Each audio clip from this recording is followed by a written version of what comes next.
Banyak negara mengharamkan judi. Beragam alasan. Mulai dari merusak budaya, bertentangan dengan ajaran agama, hingga dapat menghancurkan kehidupan sosial masyarakat.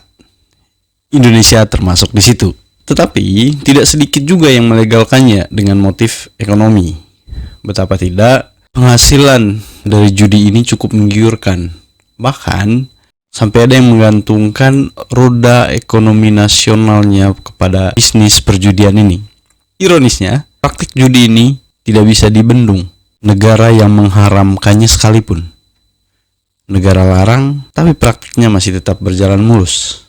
Alhasil, duit besar yang beredar di pasaran judi tidak akan mungkin mampir di kantong negara yang mengharamkan judi.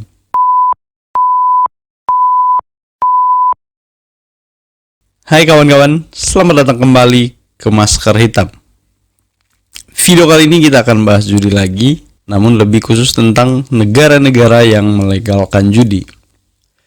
Ada beberapa poin yang akan coba bahas secara ringkas, yaitu sejarah, manfaat atau keuntungan dari judi buat negara-negara yang melegalkannya tentunya, dan yang pasti akan membahas hukum, bagaimana hukum mengatur perjudian di sana. Tetapi sebelum masuk ke pembahasan tersebut, saya ingin mengklarifikasi dan menambahkan penjelasan atas video saya sebelumnya yang juga bahas tentang judi.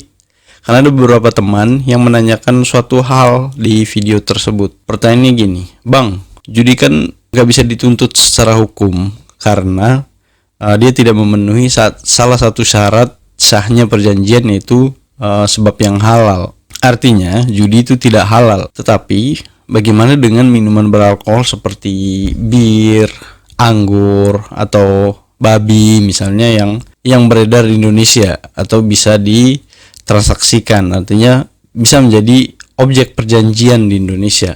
Kan itu haram-haram juga. Gini ya kawan-kawan, konsep kausa halal di hukum perdata kita itu adalah barang atau objek perjanjian itu tidak boleh bertentangan dengan hukum, tidak boleh bertentangan dengan kesusilaan, tidak boleh bertentangan dengan ketertiban umum. Nah, di video itu kan saya bilang dengan jelas bahwa judi itu melanggar undang-undang, yaitu KUHP maupun undang-undang tentang perjudian itu sendiri. Jadi karena dilarang oleh undang-undang, maka dia masuk kategori objek yang tidak halal atau tidak dapat dijadikan objek perjanjian. Kalau minuman beralkohol semacam bir, anggur, atau babi dan lain-lain itu belum ada undang-undang yang melarang, jadi mereka tetap bisa menjadi objek perjanjian yang sah. Jadi konsep kausa halalnya seperti itu teman-teman. Saya harap bisa dipahami ya. Oke, mari kita lanjut ke topik kita di video ini. Kita langsung ke negara yang pertama yang akan dibahas adalah negara Italia. Italia mungkin menjadi salah satu pusat sejarah peradaban, pusat sejarah politik, pusat sejarah hukum. Tetapi jangan lupa sejarah judi juga teman-teman. Teman-teman pernah dengar kasino? Ya, konon kasino itu awal mulanya berasal dari sana. Bahkan nama kasino itu sendiri itu berasal dari sebuah kata bahasa Italia yang kurang lebih artinya itu sebuah negara kecil, villa, atau semacam social club. Atau sekarang mungkin disebut sebagai tempat nongkrong, nongsi, atau tempat healing kali ya. Tetapi permainan judi pertama itu di sana bukan kasino teman-teman. Permainan judi pertama di sana itu namanya loto. Nah, loto itu berkembang pada tahun 1638, bahkan diresmikan pada tahun tersebut. Lalu dibuatkan rumah judi yang bernama Ridotto de Venezia. Dan permainan ini pun pada saat itu cukup memberikan penghasilan yang besar untuk negara. Sayangnya permainan loto ini berakhir dan ditutup pada tahun 1774. Salah satu alasannya ya karena berkembang pesat juga permainan-permainan perjudian yang lain seperti kasino, bingo, lotre, dan lain-lain.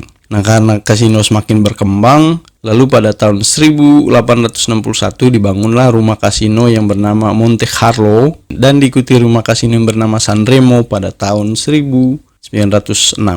Rumah-rumah judi ini pun terus berkembang pesat di Italia dan terus-menerus memberikan penghasilan yang cukup fantastis kepada negara. Manfaat judi ya jelas, judi memberikan penghasilan yang cukup besar seperti yang dijelaskan tadi. Misalnya pada tahun 2016 sekitar 42,9% PDB atau produk domestik bruto Italia ini bersumber dari judi. Rata-rata sekitar 260 juta euro per hari itu uang dihabiskan di rumah judi. 260 juta euro kalau dirupiahkan dengan kurs 15.000 misalnya ya 3,9 T. Artinya duit yang berputar di pasar judi tiap harinya ya 3,9 triliun kawan-kawan. Fantastis bukan? Bahkan pada tahun itu 2016 itu Italia menyumbang 2,2% untuk omset perjudian global. Nah, pada tahun 2020 total taruhan atau duit yang beredar di pasar judi Italia mencapai sekitar 88 miliar euro. Jumlah ini pun mengalami penurunan yang cukup drastis akibat COVID karena hampir semua rumah judi terpaksa ditutup. Alhasil, pendapatan negara Italia dari industri perjudian hanya mencapai 13 miliar euro pada tahun 2020. 13 miliar ini kalau dirupiahkan ya kurang lebih setara dengan 197 triliun, teman-teman. Ya masih fantastis lah. Lalu bagaimana hukumnya? Ya jelas, hukum di sana itu melegalkan judi. Ya namun tetap ada batasnya ya. Batasnya apa? Ya judi tetap harus ada izin atau tetap ada lisensinya. Mereka mempunyai kebijakan atau sebuah lembaga khusus yang mengatur tentang segala lini mulai dari hulu sampai hilir tentang perjudian. Lembaga ini bernama Autonoma dei Monopoli di Stato. Lembaga itu mengatur termasuk membuat beberapa peraturan administrasi maupun peraturan pidana terkait perjudian, termasuk diantaranya mengenai judi online. Ada beberapa produk peraturan perundang-undangan di sana yang terkait dengan perjudian. Mereka mengaturnya di Undang-Undang Keuangan tahun 2007, ada Dekret Komunitaria 2011, dan kalau nggak salah itu mereka ada aturan khusus tentang judi online. Nah, hal yang diatur tentang judi online misalnya dari sisi investasinya. Jadi kalau misalnya kawan-kawan mau berinvestasi untuk menjadi perusahaan operator judi online di sana harus mengikuti beberapa syarat. Yang pertama pasti mengikuti syarat tender. Kenapa tender? Karena di aturan mereka ada batas maksimum nih pemberian lisensi perusahaan judi online. Lalu ada biaya lisensi sebesar 300.000 euro atau sekitar 4,5 M lebih lah. Lalu kemudian ada syarat investor harus berbentuk badan hukum perseroan dan memiliki omset kurang lebih 1,5 juta euro selama 2 tahun terakhir. 1,5 juta euro itu setara dengan 18,2 miliar rupiah. Negara yang kedua adalah Makau. Ya, nama kota atau negara bagian Cina ini mungkin tidak asing di telinga kalian ya. Banyak orang menjuluki kota ini sebagai Las Vegasnya Asia, atau bahkan ada julukan yang lebih sadis lagi, yaitu The Sin City of Asia. Gimana enggak jika Italia punya rumah judi tertua, tapi di Makau ini terletak kasino terbesar di dunia, teman-teman, bernama Sands Macau. Penduduk negara bekas jajahan Portugis ini memang tidak terlalu banyak, apalagi dibandingkan dengan Indonesia gitu ya. Jumlah penduduknya cuma 600.000 jiwa. Namun, kawan-kawan, jumlah orang keluar masuk di sana itu bisa mencapai 30 juta jiwa per tahun. Ada banyak alasan orang datang ke sana. Selain berwisata, sebagian besar sih untuk berjudi. Nah, agaknya sih pantas untuk dijuluki kota judi emang tempat ini, karena lebih dari 20% populasi penduduknya itu bekerja di tempat judi, khususnya di rumah kasino. Pendapatan pemerintahnya juga sangat besar. Judi menyumbang lebih dari 50% untuk pendapatan pemerintahannya. Hebatnya lagi, pada tahun 2013, Makau ini dinobatkan sebagai kota dengan pertumbuhan ekonomi tercepat kedua di dunia. Pendapatan mereka dari judi aja bisa mencapai 33 miliar US dollar atau sekitar 400-an triliun rupiah, kawan-kawan. Wow, fantastis. Lalu bagaimana hukum mengatur perjudian di sana? Judi memang berlaku sejak lama di sana ya, sejak mereka menjadi jajahan Portugis. Nah, setelah mereka merdeka dari jajahan Portugis, maka kemudian membuat beberapa peraturan perundang-undangan tentang perjudian. Namun, tetap mempunyai satu undang-undang khusus yang mengatur tentang perjudian, yaitu Undang-Undang Nomor 16 tahun 2001. Nah, dari undang-undang ini lahir beberapa peraturan bersifat administratif di bidang perjudian. Di antaranya adalah Peraturan Nomor 26 tahun 2001 yang kemudian diamandemen oleh Peraturan Administrasi Nomor 4 tahun 2002 yang mengatur konsesi atau perjanjian di bidang perjudian. Lalu ada Peraturan Nomor 6 tahun 2002, ada Undang-Undang Nomor 5 tahun 2004, dan ada Peraturan Nomor 8 tahun 96 M. Kenapa beda sendirian penomorannya? Nah, yang ini khusus mengatur mengenai sanksi pidana maupun sanksi administrasi terkait aktivitas judi.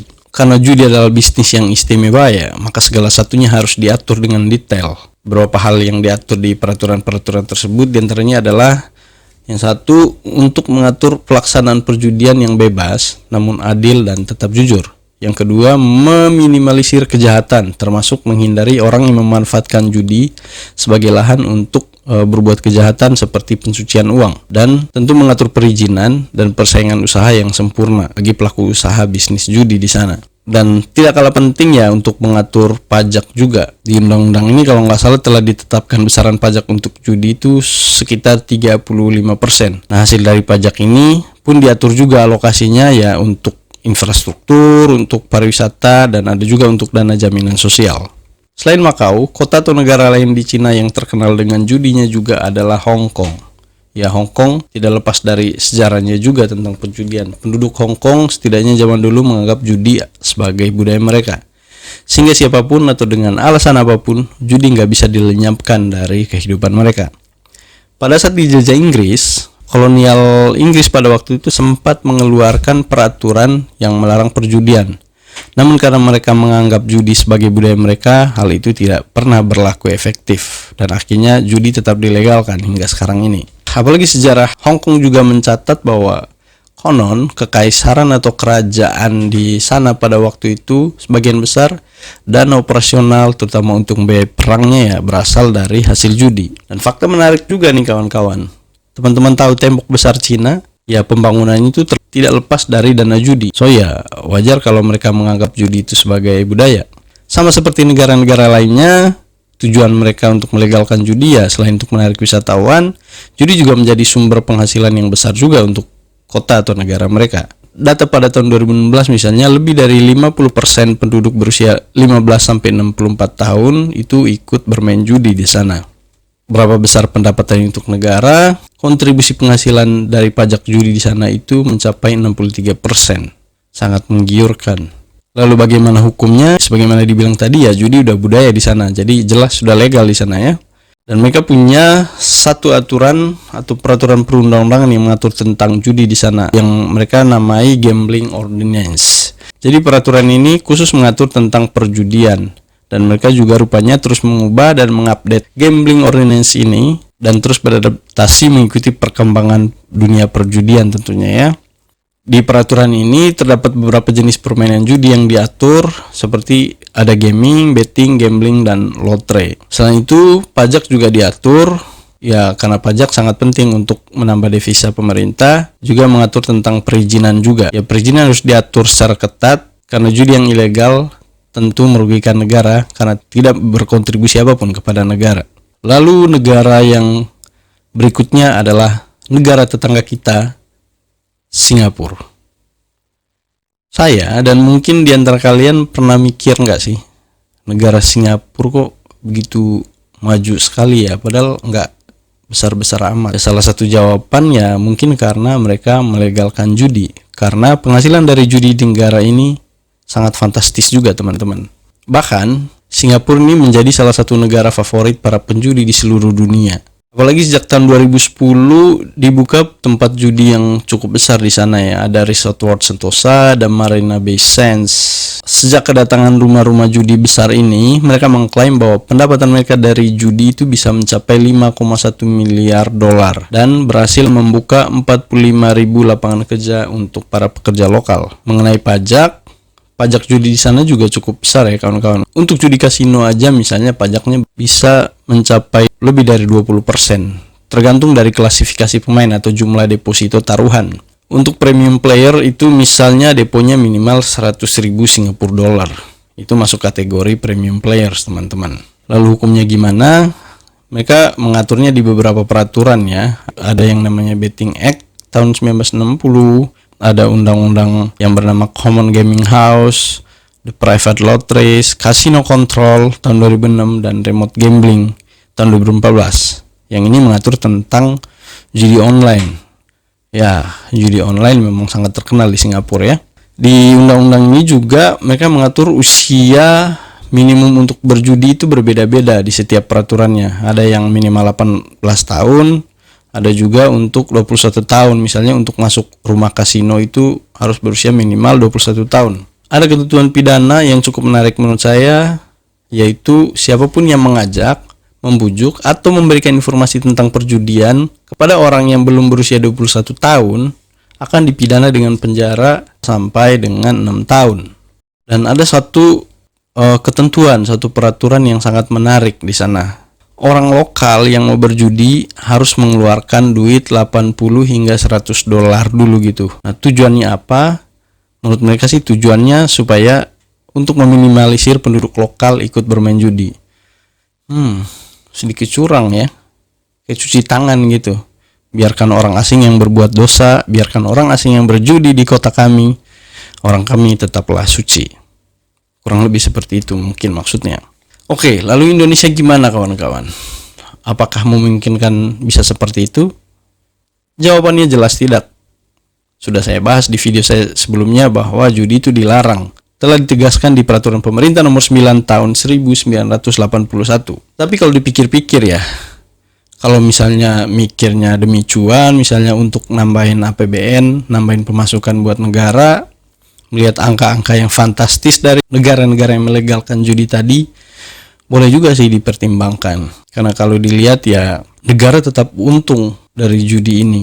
Dan negara tetap menjadi pemenang. Karena apapun judinya, berapapun taruhannya, berapapun kemenangannya, berapapun kekalahannya, negara tetap dapat duit. Dan negara tetap cuan. Tapi kayak nggak mungkin sih. Ingat, kawan-kawan, Indonesia itu adalah negara Pancasila. Tuhan melarang judi. Oke, sekian dulu video kali ini. Sampai jumpa di video selanjutnya.